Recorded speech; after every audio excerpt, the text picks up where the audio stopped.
Gino ni weche mag arita biro jiwore sondu kendo jodak dhi nyime gi chenro mag gi tijegi ma pile pile. Wawere kod mago wero ni riwruok makelo ne ratiro mag johala Kenya National Chamber of Commerce and Industry oyango ni chenro mag dongruok ma jatend piny Kenya William Ruto nyoyango e limbe mare gwenge ma kaluo biro loko lwasi mar ohala e Luo Nyanza.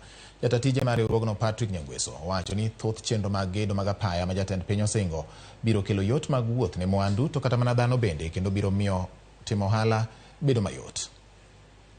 E Suba South kumanyuola mabe mae wan nyaka ne piny chakre ne pok waneno lam.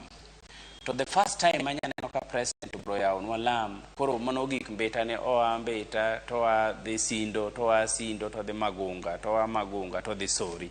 Paya ma Homa Bay nondiko ji more than 5,000.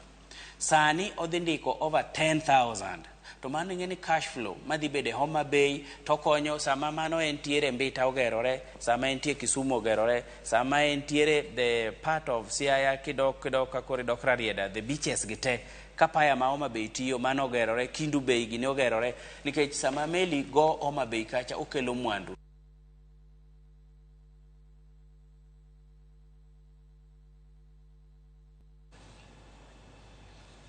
Kawadhi nyime nyakora mogene